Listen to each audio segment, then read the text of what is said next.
listening to The Review on the OSG Sports Podcasting Network. Hello, everybody. Welcome back to everybody's favorite college football podcast. It's The Review, featuring the online sports guys. That's us, in case you're wondering. And we haven't been on the air for a little while because, well, during the summertime, there's really not that much college football to talk about. Bite your tongue, sir. But we're back. There is plenty to talk about now. We're in the month of August. The countdown clock is on. Practice has begun. People are making their predictions. Those predictions all seem to be pretty similar. And that's what we're going to talk about here because we haven't quite made it to the season, guys. We're going to talk similarities. We're going to talk about everybody saying the same thing over and over again. And we got a robot. Oh, man. I am not a robot. Nope, not a robot. A lot of podcasts are embracing AI, and we've gone a little deeper into it. So like BICI or DI? Is that where they into the doo-doo? Yeah, just further down a little deeper into the deep end. In case you're wondering, we are the online sports guys. I am Brother Phil. With me, Brother Marty, Brother John, and Brother John Fox. Guys, it's been a long time since we talked college football, and really some of the names have changed as we lead into the 2024-25 season, but really the teams that we're talking about as being your leaders in the clubhouse before the season starts haven't changed that much. We're still talking about Ohio State, Texas, Georgia, Alabama, Penn State, a couple other odds and ends. Illinois. They're still your favorite teams. They're still the teams that are probably going to be into the college football playoff here at the end of the season because that's kind of just the way the cookie crumbles now these days. What are your thoughts on the offseason? I mean, did anything really change other than a few names in a few places? Sly, I'm going to defer. I'm going to let you talk. The fascinating part for me is sort of the individual situations of teams like Lincoln Riley at USC. They're at an inflection point in his tenure there. Washington, Texas, obviously with a real chance in week one to put their stake in the ground. And even though there are less conferences, I still think it's almost more interesting now. Yeah, a lot of the talk all off season is Texas and Arch Manning, the second coming. He had moments where he played in 2024 in place of Quinn Ewers, and he most of the time did fairly well. Is he going to take that step and lead that team to what everybody seems to think is going to be that college football playoff berth and possibly a championship berth? He better. They're going to ride down here if he doesn't. Yeah. Because he's scared off who's behind him. Yeah, that's true. Because, last year they had the comfort of having, 1A and 1AA, two top quality guys. But, the fact that he was the backup last year scared away their depth. So it's all him or nothing. Mm-hmm. I'm just... That line better take care of him. Yes. Yeah, and that line replacing 4 starters, so it's not like they're coming in with a lot of experience there. No. Yeah, so you've got to hit the ground running, and if I said that I'm not sold, especially at the beginning of the year, then what would that make me a hater, or that be just somebody who's more like the Missouri approach? It's like you show me, Well, it depends whose podcast and who comments first in the comment section. Oh, true. Yes, I'm sorry, I forgot about that. But it's all just about perspectives. I know, but I don't have any. I am one of those that everybody wants to sit there and go on immediate results. It's like, obviously someone insert individual here is going to be an incredibly talented person from jump There will be no hiccups. All the intangibles will fall into place. Anything and everything that we discuss, it is going to be lined up perfectly from absolute zero, so we have nothing to worry about, and all of the self-fulfilling prophecies will take place the way that we anticipate that they are. It always works out that way, that everything is 100% perfect from the absolute beginning. Yeah, I mean, Said with absolutely no hint of facetiousness whatsoever. Hashtag sarcasm font. as our resident Ohio State homer, I can hear all the talk about the Buckeyes, and I'm like, you got it. 15 dudes drafted. Mm-hmm. Then a few more signed as free agents. Like the whole line is flipping over almost. Well, and on both sides of the ball. Yes. But then you don't know which guy is going to be the quarterback yet. Now, granted, you got like the best athlete in college football playing wide receiver, but you still got to get. There's a lot unproven, and they're not taking a cupcake in the first week either. Oh, and it's and obviously since props to Texas and Ohio State for not playing, Sisters of the Poor. No, that's the 3 weeks following for Texas, where it's San Jose, UTEP, opening week no longer a cupcake week. For most of the big schools, it's a matchup against an equal or somebody that's at least remotely close to you because it's a money game. Mm-hmm. Yeah. I mean, and one of the things that we've learned about college football over the last couple of decades is what you see in week 1 with most college football teams isn't necessarily what you're going to see in week 10 or week 12. What? I was promised something different. I know, Mr. Sarcasm. I was promised it ever was. I was promised absolutely that everything was going to be as we anticipated from the beginning of everything. I mean, look, Sly, I'll say this. Your Fighting Illini have been listed as one of the teams that is supposed to be maintaining your run from last year. You're going to continue going on an upward trend. Are you as optimistic as everybody else is who is considering themselves a pundit that all of the teams that we talk about, all of the heavyweights, all of the ones that have the money, all the ones that are spending the NIL, draw your own conclusion as to number of investments versus levels of success? I mean, seriously. But Sly, what are you looking at with your Fighting Illini and the maintaining of success this year? Well, I'll dodge the question somewhat, but it was more of a broader perspective that teams like Illinois and Penn State this year have a lot of continuity within the coaching staff and the players coming back.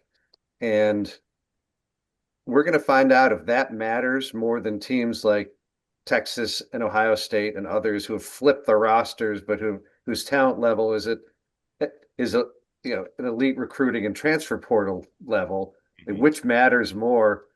Illinois has a chance to do something they haven't done in a long time, which is be good for 2 years in a row, namely because they have good coaching staff, experience, a good quarterback, and continuity of staff and players from year to year. So anything can happen. I mean, injuries or whatever else, but they've got a lot of the things you'd like to check off if a team's going to be good the next year. But we're going to find out really early with them whether that's legit or not.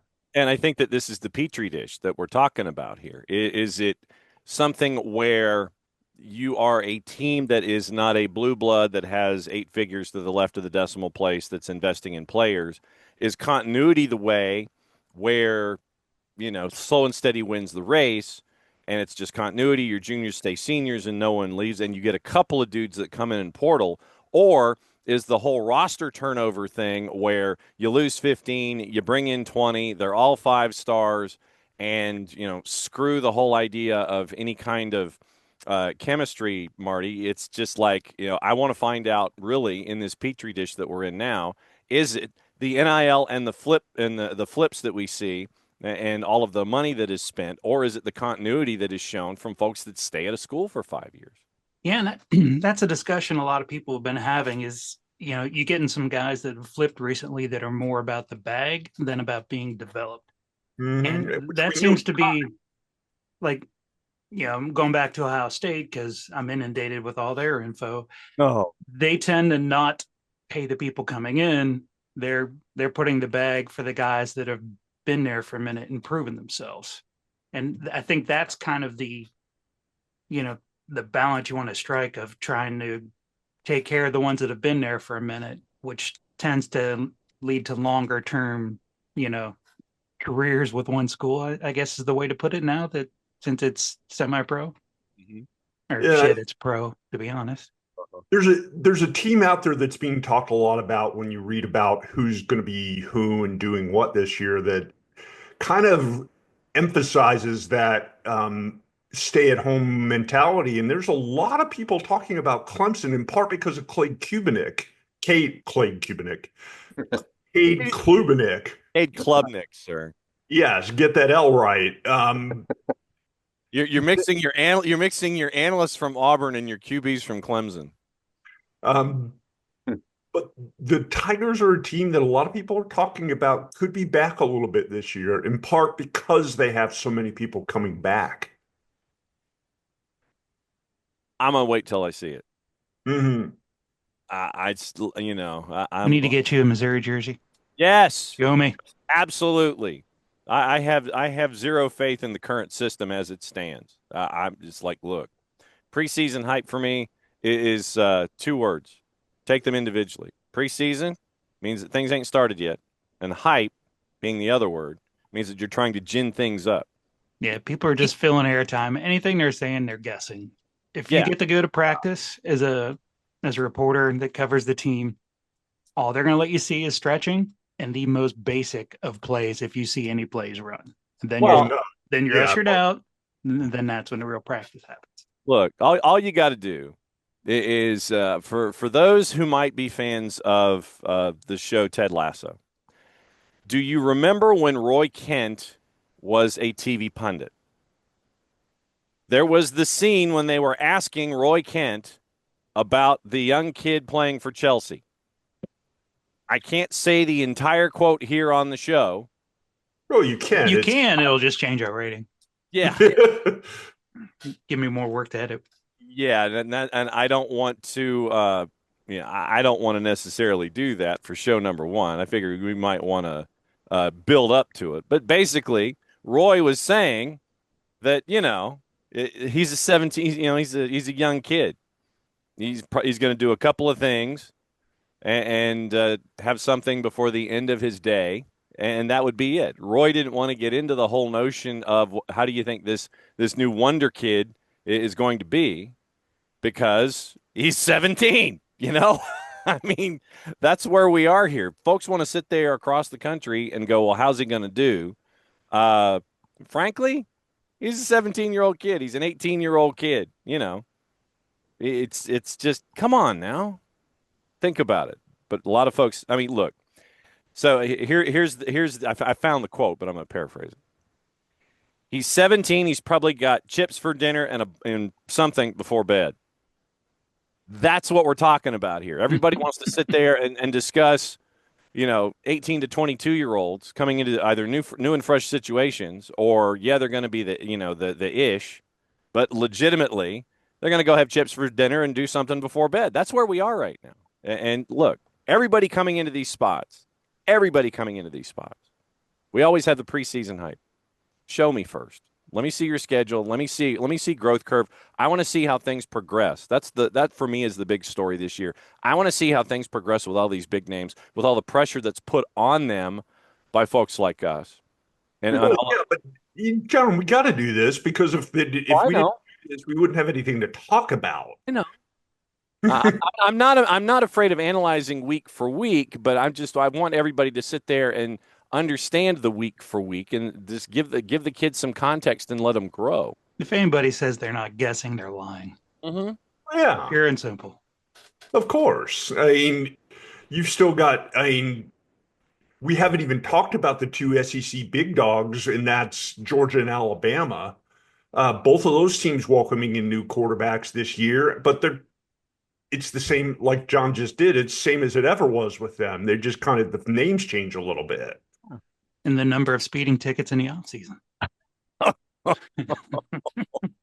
Well, one thing that is likely is that after the Ohio State-Texas game, you're going to have weeks of SEC versus Big Ten wall-to-wall content in a variety of different. So that game being scheduled, I think, serves that purpose for a lot of the networks and media outlets. Absolutely, it does. Who's better? Well, they won, so obviously they're better, and their conference is better. Wait, what? I mean, yeah. Just don't get me started on Fox Big Noon. No, let's not. 10 letters that you I don't need to play every Ohio State game at noon. Let the fans get drunk and tailgate.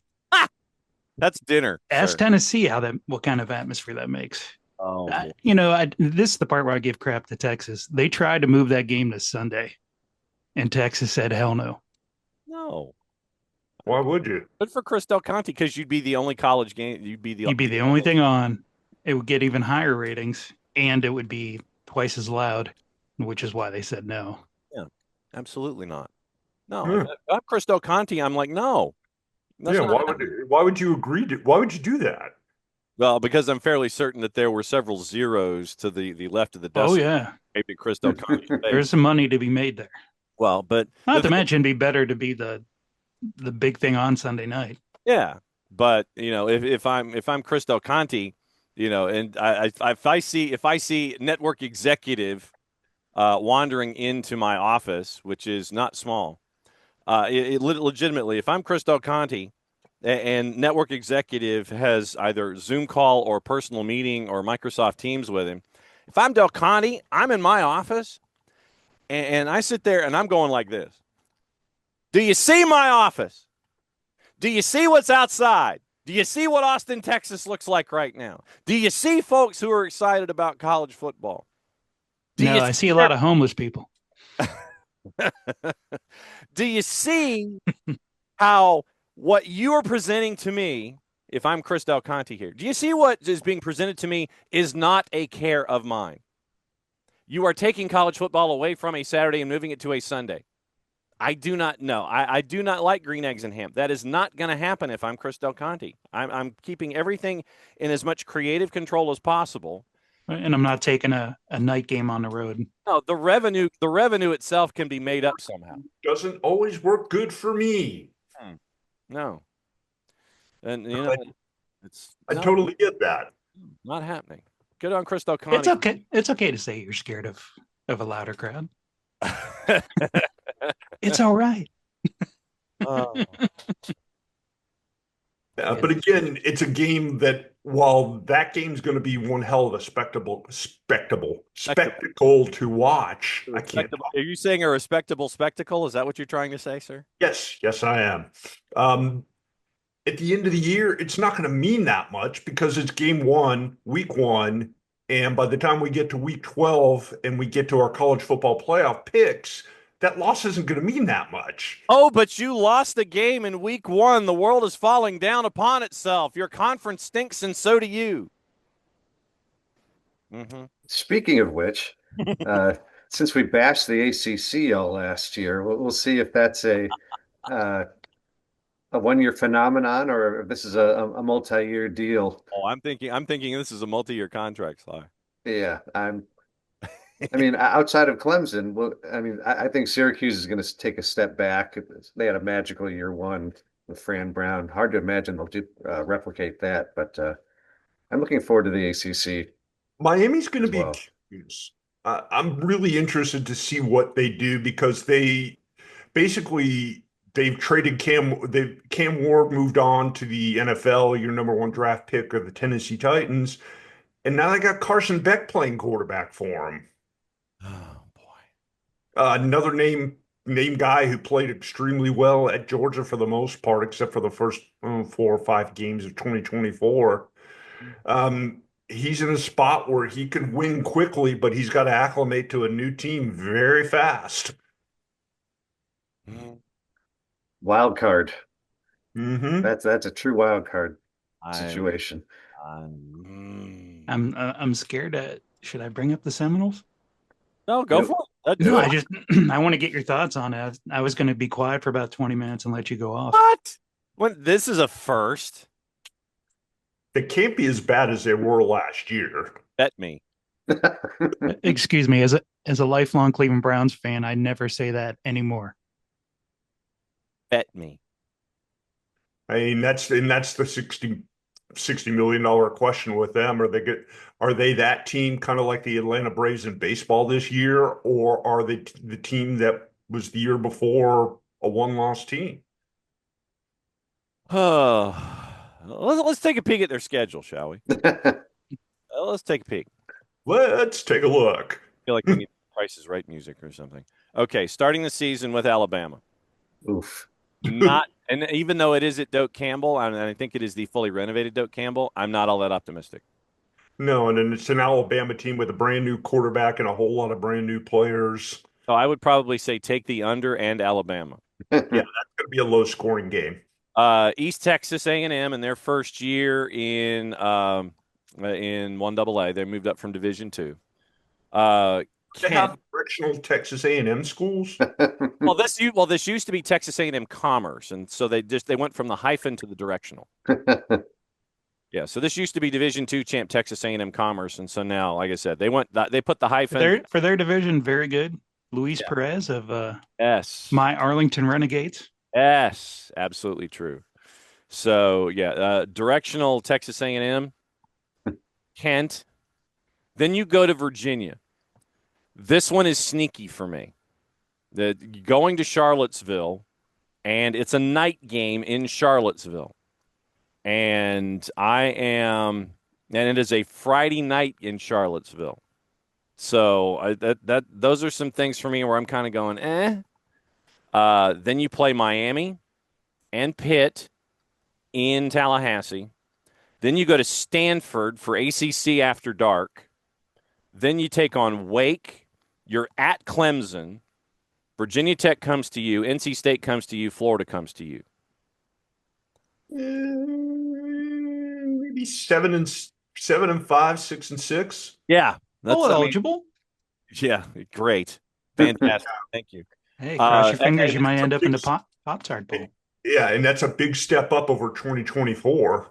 Well, yeah, don't even. I mean, I will ish all over 2024 season. No worries there.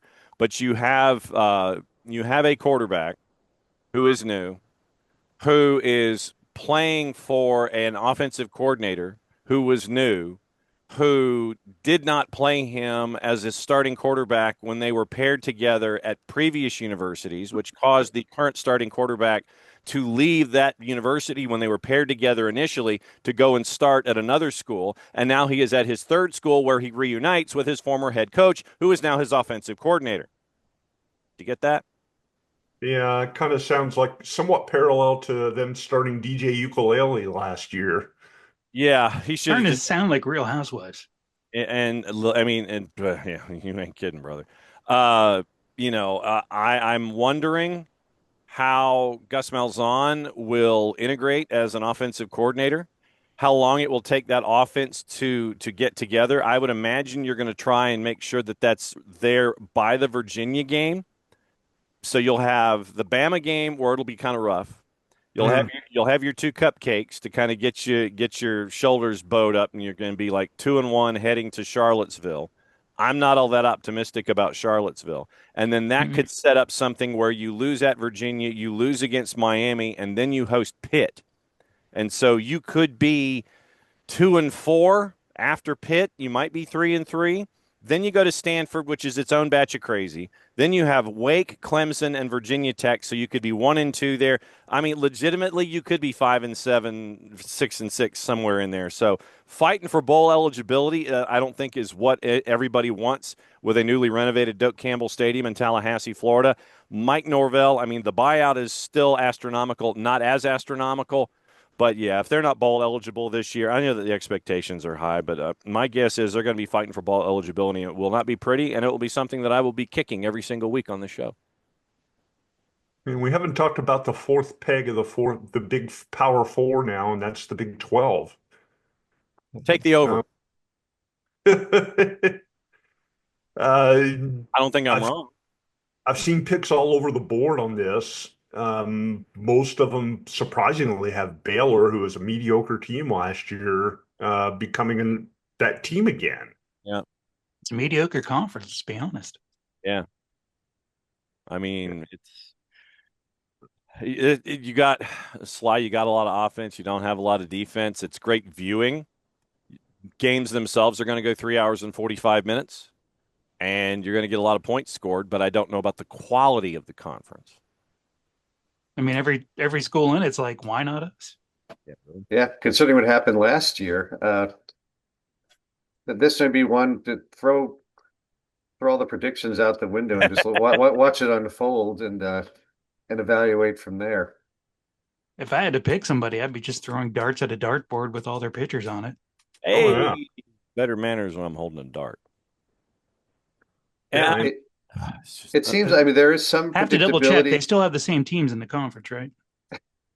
yeah. Because we have to do that every year now. yeah, we do have to do that every year. Yeah, there is some predictability within the Big Ten and SEC because you know what the programs are like and the way they stack up against each other. But in that league, it's really hard to do that at the moment.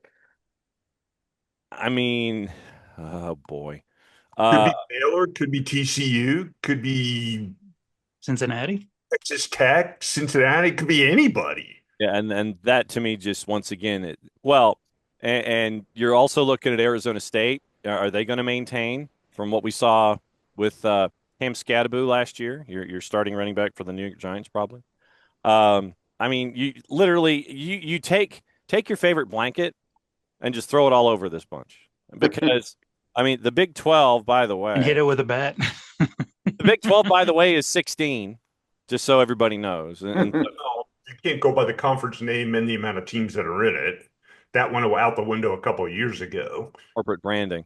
Arizona State, who I think they're trying to see if they can maintain, and I think that they will. Arizona, BYU, Baylor, Cincinnati, Colorado. I know that everybody's looking at Colorado and seeing what they're going to be because they're going to be a lightning rod every week. Houston, Iowa State, and they just re-upped Matt Campbell for a rather expensive contract extension. Kansas, K-State, Oak State, TCU, Tech, UCF, Utah, and West Virginia. Or, sorry, WBGV. I'm sorry, I misspoke. Yeah, BYU is a fascinating story though, because they could have been that team, but then they chased off their starting quarterback, Jake Retzlaff. Well, there are things on campus that you're not supposed to do, and apparently they did them. Wink, wink, nod, nod. Yeah. So there is a code of conduct, and it is it is reported that Mr. Retzlaff did not adhere to said code of conduct. Therefore, it's probably best if we break up. It's not you, it's me. And so Jake Retzlaff and BYU parted company. They're trying to keep him up until it went to court. Yeah, they're also trying to figure out, okay, so who gets the Billy Joel the Stranger album? Who gets to keep the record collection? And that was where they were. And so so Jake Retzlaff and BYU, they have parted ways, and the pinky ring is now back in Provo. Yeah, and that changes BYU's status in that conference quite a bit because he's a good quarterback. Mm-hmm. Mm-hmm. Yeah, Kansas had a rough year. I mean, Iowa State, Iowa, I think is another one of those games between the two leagues that could help the Big 12 if Iowa State wins. Mm-hmm. Even though Iowa's not First one to 14 wins. Yeah. Right. I think didn't he score like 40 points in a game last year? Who, Iowa? Yeah, it took him 3 games to do it. No, in one game. Oh, here, let me effort. I mean, it's an easy punching bag, but let me Not the video game, right? Just in real life. Yeah, like apparently in real life, yeah. Yeah, they got rid of Ferentz Jr. and they somehow managed to find offense. Take your well, yeah, okay, so here's what happened. No, that is not what happened. It's like you have a schedule and it sits there and it goes off on its own. Okay, so you scored 40 against Illinois State. You scored 38 against Troy. You scored 40 against Washington, 40 against Northwestern, 42 against Wisconsin. Who is this Iowa? Yeah, that's not your grandmother's Iowa team. Not your dad's Iowa team either. who also played for Kirk Ferentz. Mm-hmm. Yeah. What have you done with Iowa, sir? Well, I'll tell you. They still have more tight ends and receivers, so no. It works for you. Yep. Circling back a little bit to the SEC, we haven't talked about some of the depth teams there, and by that I mean your Ole Misses, your LSUs, that could be pretty good, but have question marks. LSU brings back Garrett Nussmeier. He was pretty good last year. Still got the same coach though, right? Yeah, but That's the point I write him off. what I was about to say. But they still have Brian Kelly as head coach, so God knows what's going to happen. Oh, boy. Beautiful college, terrible coach. Don't get me started on Brian Kelly. Yeah, Ole Miss Let me start spinning around. Just and then you've got Ole Miss coach Lane Kiffin, who can get his team up for a big game every once in a while and bite somebody, but then they end up losing the next week. Yeah. Well, I mean, We'll go back to the same as it ever was. Yeah, I think so. It is that mid pack. You're looking at Arkansas, Auburn, Florida, and DJ Lagway is nursing an injury at present, so we'll keep an eye on that. Kentucky, LSU, Missouri, Oklahoma. Do they have any kind of a rebound year? Ole Miss, South Carolina, Tennessee, A&M. You've got the hall of decent to very good here. Mm-hmm. You got your blue bloods, and then you got a lot of folks who are going to be beating each other up. And then sadly, you've got Mississippi State. So it's like all of those folks in between, as they get ready for 2030, when they can add teams from the ACC to be a part of the conference expansion. You're going to see a lot of teams 5-7, 6-6, 7-5, 8-4. You're going to see a lot of that. You're going to have a couple of teams that are going to be double-digit wins, but then you're going to see folks that are going to be right there in that 5, 6, 7 win window, and they're going to be beating the crap out of each other all season long. Yeah, in other words, another year in the SEC. It's like that every season. Check. Oklahoma, Michigan is another one of those games between the conferences. But it seems like every week, and you beat a good team, then you have to go to Texas A&M or something the next week. I mean, it's almost impossible to sustain. 35 years ago, that would have been a fantastic game on television. Yeah. Now, if you got nothing better to do on a Saturday afternoon, okay. No, if I got something better to do on a Saturday afternoon, I ain't watching Oklahoma and Michigan. I ain't watching that. No, I'm not. I'm going to football on a budget. I'm watching something like that. Or give me something in the lower divisions. I am not watching blue bloods. I'm not watching mediocre blue bloods try to sit there and go, "Oh, look at us! No, we're just amazing, aren't we?" No. Look, Thurston Howell the third. That ain't working.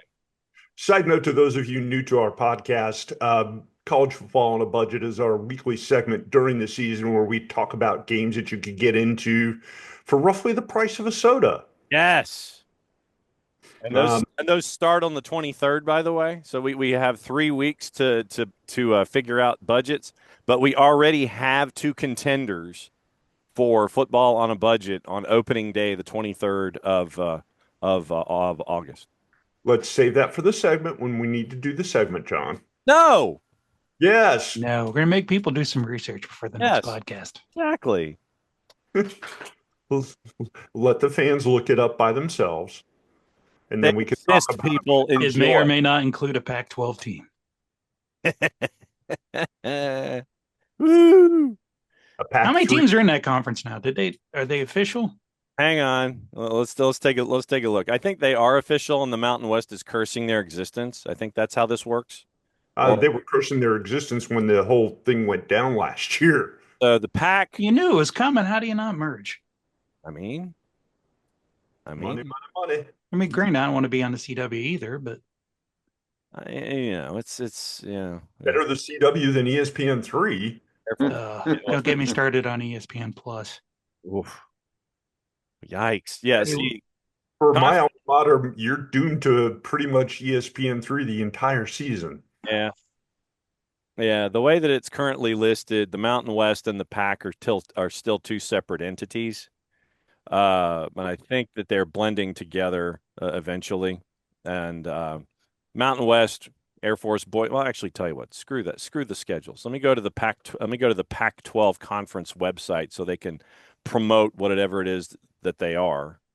They'll become the Pac Mountain West. The Pac West. Well, I mean, they had it. They had it written down. I mean, look, they had it in stone when they just had Oregon State and Washington State, and they could have just called themselves the Tupac. Mm-hmm. Yep. Best Which nickname we're big ever. fans of. Mm-hmm. So the Pac-12 currently, as it exists, is after welcoming Texas State Bobcats. By the way, so the Pac-12 is going to San Marcos, Texas. The Pac-12 is 9. Boise, Colorado State, Fresno. Is that a Gonzaga? It might be a Gonzaga for basketball. Oregon State, They didn't San play Diego. football. Yeah, not yet. So it's 8 for football, and it looks like it's 9 for basketball. So Washington State, Utah State, Texas State, San Diego State, Oregon State, Gonzaga State, Fresno State, Colorado State, and Boise State. A lot of states. Yeah, a lot of states, and I guess rumors of the death of the Pac-12 were greatly exaggerated. They are still around. I'm not dead yet. Extremely sleepy. Tis but a flesh wound. Absolutely true. Hey, more power to them. The more teams, the more conferences out there, the more chances are somebody else will actually get a shot besides the same teams every year, which is the part about college football I don't necessarily like, but that's my opinion. I mean, just saying. But you're I'm not. still trying to find a good pregame show that's going to be watchable this year. Well, there's ours. Yeah.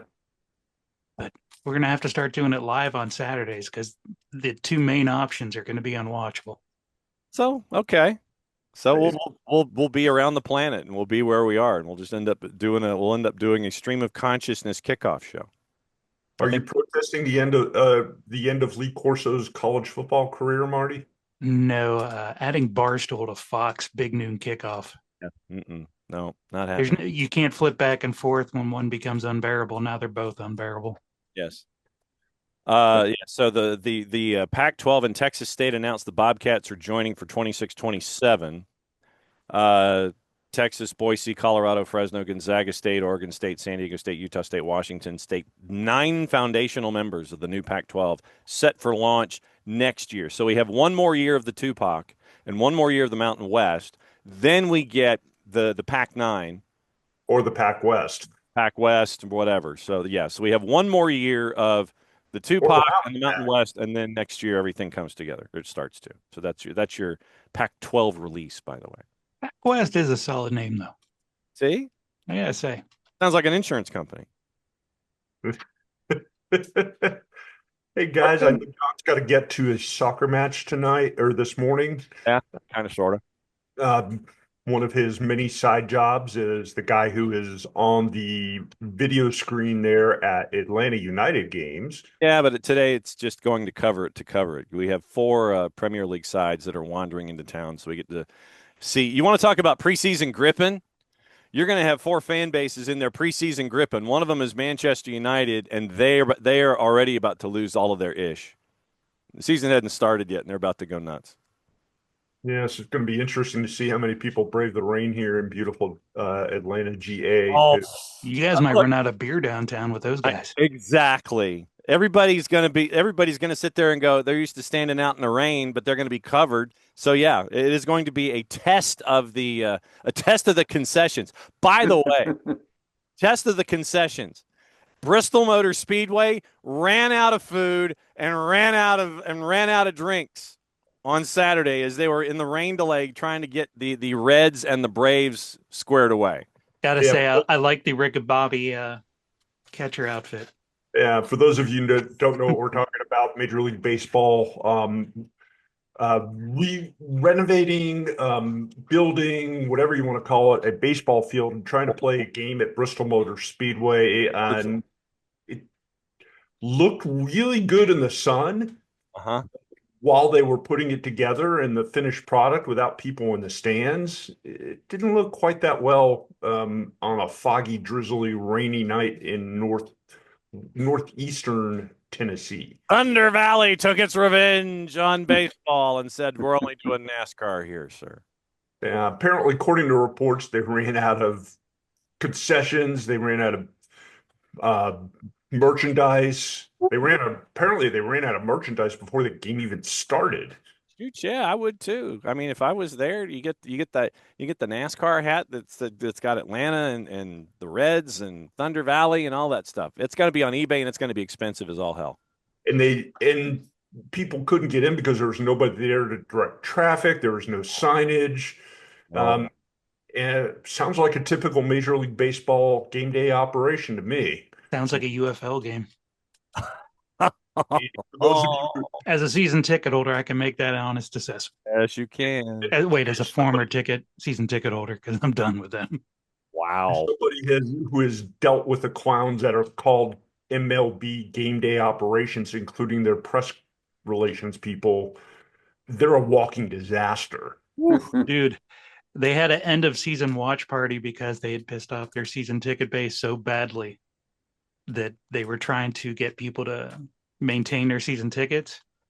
They didn't make sure all the doors were unlocked at the venue. I had to call my season ticket guy to come let us in. Wow. And I was sitting there with 20 people that didn't know how to get into the place. Yeah, your football league's going to go out of business. I'm done with them. They ain't mine. I'm watching rugby. Wow. Major League Baseball isn't going out of business, but they wonder why nobody likes them or they don't have positive public relations. This is why. Because they're not fan friendly. They don't do things that are there to help the fans. It's all money grabs and it's all about their luxury suite holders. Yep. Now we've gone from racetrack to completely off track. Should probably wrap it up. Yeah, I think that's the cue. Very well warranted. Uh-huh. So we'll put a wrap on the first preview week of the college football season. Welcome back, everybody. Coming up next week, we will talk a little bit more about some of the other teams, including some of the teams in the group of five that could be pretty good, could provide a few upsets over the course of the season. And by the time we get through week number 3, we're going to be inching ever so closely to the kickoff of the regular season. For Brother John Fox, for Brother John Nelson, Marty, and me, Brother Phil, we are the Online Sports Guys. Thank you for tuning in, everybody. Hopefully you'll stick it out with us over the course of the season, and we'll talk to you again next week. Bye. Please like and subscribe.